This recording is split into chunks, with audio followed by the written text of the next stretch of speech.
Hey, my name is Mark Hennings. This PowerPoint slide I had my graphic designer put together yesterday, and I think that was just sample text, but then I thought that's going to make a great introduction. So I'm Mark Hennings, and this is my presentation. Basically, I started out as an entrepreneur, I can't pronounce that word, but 3 years ago, I started out in the wedding industry. And I started this company called Wedding Memories of Omaha. And I was in college here at the time. And it was really like my launch pad into making a lot of mistakes and getting to try a bunch of different things and basically, work directly with customers and sit down with brides in coffee shops and just explain to them like why, what we do. And I learned about selling. And from there, basically, I started doing commercial videography under the brand name Omaha Video Solutions. And so we have this interesting business model where basically we do wedding videos, and then we also use the same equipment and the same resources and talent and energy to do videos for businesses during the week. But we don't tell either group about the other company, so we keep it pretty clean, and the brides don't know we're doing like stuff for corporations, and frankly corporations don't care if we do weddings, and it's probably better not to tell them, but it's a 6-day work week. So this is my team, Taylor, Julie, Mike, Jacob, and Alex, and a few of them are back there today. Thanks for coming out, guys. They're videotaping me.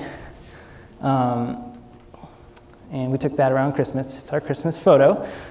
So today I'm going to talk about making media your startup friend. I'm going to talk first about kind of an overview of what I think is really important before you dive in too deep in Photoshop or trying to make these flyers or graphics or promotional materials for your business. And then second, I'm going to talk about some practical tips on how to actually go about doing some of these things that need to be done in order to market your business. And then finally, if we have 2 or 3 minutes, I'll answer a couple questions. So I wouldn't be having this presentation if there wasn't some kind of like a problem that I think entrepreneurs have to go through and figure out. And so here's the problem. I need to sell my product or service. I need to have marketing materials to sell it. It costs money for marketing materials, and my only way to raise money is to sell my product or service. So I think that can be a frustration for some entrepreneurs. But here's my first key point for today, is that good media sells and tells your story. Your story is just, I guess, a cute word for, or cute phrase for the thing that you want to do or the product or services that you really want to sell. And I know this from experience because I went from my first wedding website, which I made myself, and it looked like this. Just a big block of text, kind of an awkward open space here on the left side. And that was in 2009. And I had a few weddings that I booked, but they weren't really because of my website. In 2010, I started to really think about, okay, I want certain things on these places in the website to actually accomplish something. I want to have a video, a sample material. I interviewed this couple and they talked about why their wedding video was so great. And so I actually had some persuasive breakdown or whatever. And then last year I redid it because I learned so much. And it looked like this. And this is really when the business started to take off, and we started to get leads online and start booking things online. And I'm very excited because this weekend we're actually launching our brand new wedding website, and it's going to look like that. So I'm right in the middle of it. And every time we take a step in the right direction, we see direct results and growth, and our customers are impressed and pleased, and it's good for business. So basically, here are your options. You can either do it yourself, this different media. You can hire a freelancer, an intern or a part-time person, somebody who's full-time, or a creative agency. And what I want you to consider, there's a lot of cons and benefits for each of these things. If you do it yourself, or you have to pay someone else to do it, or pay an agency, which is probably the most expensive way. But the key point here is that cost isn't the same thing as price. And cost is what really matters. Because cost is the value of your time, missed sales, missed opportunities. If you're sitting in front of the computer trying to figure out something that's not really your business, you don't do Photoshop you don't sell your time on Photoshop to customers, it's not the business you're in, then you're missing maybe sales or opportunities for other things, of course. But price is actually just a dollar amount. So price might be 0 if you do it yourself, but at what cost? So the thing to take away from this is that I think it's a good idea to start with do it yourself in some cases, unless you're older and have some resources. But you have to adapt as you grow and just keep those different options in mind. Like, when is it time to pass off the torch of trying to create these different promotional materials for your business? And this is the process that I think is really important starting a business. Like, this is something to write down and go in this order. At least that's what I would do, or that's what I do when I think about starting another business. First of all, you really have to understand your customer, who you're actually selling to. And then form your identity. What do you want to be as a company? How do you want people to perceive you? Then it's time to create your logo. And fourth, determine your marketing materials. And fifth, build your digital assets, or your library of digital materials that you can use. And then finally, you can design a lot of different things out of those. So understanding your customer. Who are you going to sell to? I think that, people tend to think of companies as a company, but really it's just this collection of individuals. And so you're actually, whenever you're going out and selling, you're selling to an individual. The person who does this particular job is the person who you want to reach. What is that individual value? Like, let's say you want to grow bananas. Well, you're not going to necessarily go out and start a banana stand and try to sell bananas on the street, because that's a different business. You want to grow bananas, but you do have to sell to somebody. So you would sell to probably the person in a supermarket who's the buyer. And what does the buyer value? The buyer at a supermarket probably values the shelves being full every day, fresh fruit. So one of your core probably competencies for your business has to be getting fruit in the mornings to these grocery stores. And so that's what that person values. So you have to think about that when you're creating your image. Priorities as well. So next you have to form your identity around your customer and what they're going to value. And that includes a mission statement and purpose. It's going to include what I do. I don't know if this is common, or I'm sure it is, but I think literally like, okay, what adjectives come to mind? What do I want to be in some adjectives? Do I want to have a spunky business? Is that how I want people to see me? Gnarly, radical, fun, classy? I hear all the time like clean and modern look. It's very in. Traditional grunge. So get really specific on the things that are going to describe your look and feel of your business. So what comes to mind with those adjectives visually is the next step.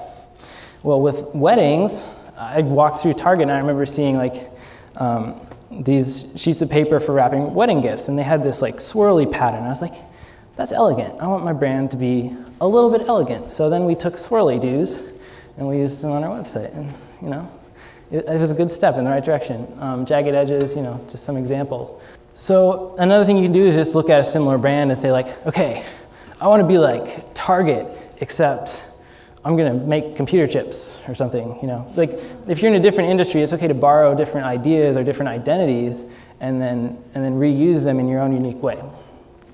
And then I've seen a lot of people actually using Pinterest for stuff like this, because you can go through and you can make this board of like, this is what I want to look like. These are the things that I feel like would reflect who I want to be.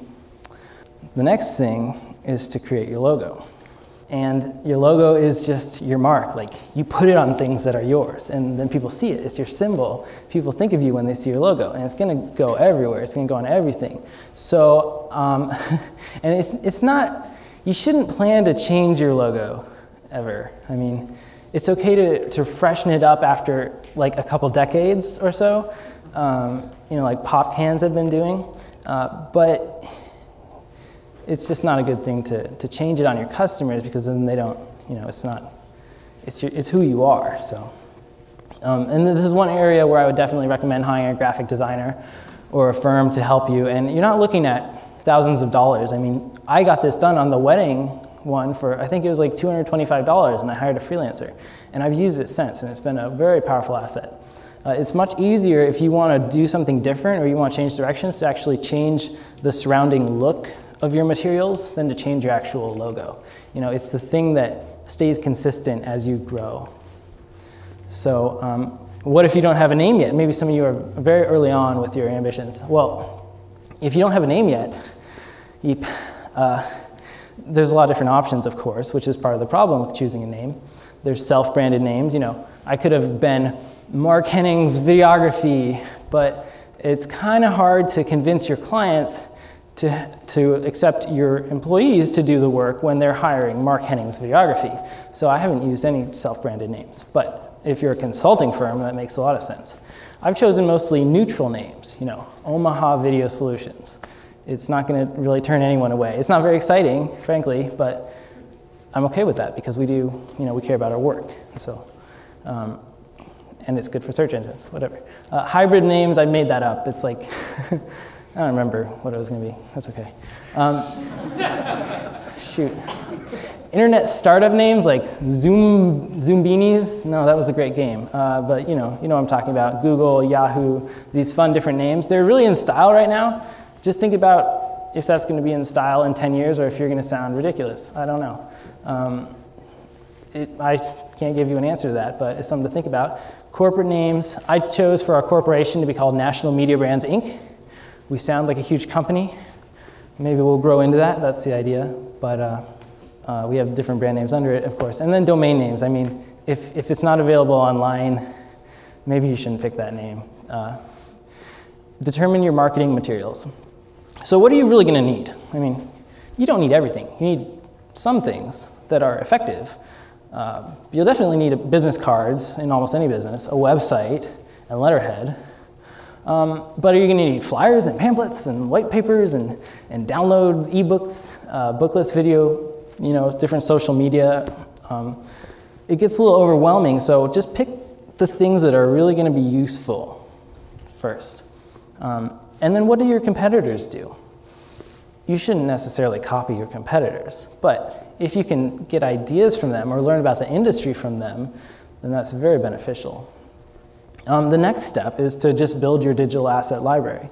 And this is where you actually have to learn like Photoshop or have someone do it for you. And you know, we're talking about all these different assets: backgrounds, frames, colors, textures, gradients, edges, typefaces, fonts, style, logo animations. These are things that can be reused in different ways. So if you have these, it's easy to make new materials, and that's the look of your brand. So you can just refer to your adjectives as you're coming up with these, and as I said, you can reuse them in the future. So frankly, media is completely useless if you haven't done all of the things leading up to creating it. It needs to be on target. So let's go ahead and do it ourselves. All right, this is the practical side of my presentation. Photography, video, graphic design, web design. Photography on a budget. I'm going to make this really, really easy for you. Are you ready? Just buy an iPhone for us. That's all you need. Okay. No, but in your pictures, I mean, it's kind of obvious, but it really helps sometimes to just have someone tell it to you, is that we'll take pictures of things that are relevant. I mean, photograph what you actually want to photograph. Use clean backgrounds. So if I'm going to take a picture of you all and I get to actually stage it, I might tell you to take your pop cans out of the way or something like that, just because, you know, and look at the screen like you're paying attention, you know.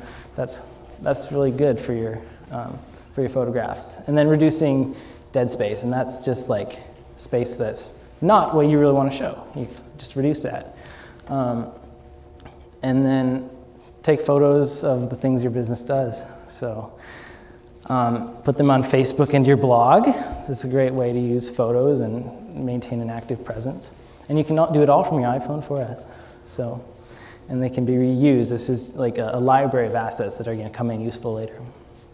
Videography on a budget. I almost don't want to talk about this because my brain gets going like in so many different directions, which is why I've tried to make it really simple and affordable. But buy an iPhone 4S. They shoot in like 1080p high definition. And if you're outside, you don't have to worry too much about the lighting.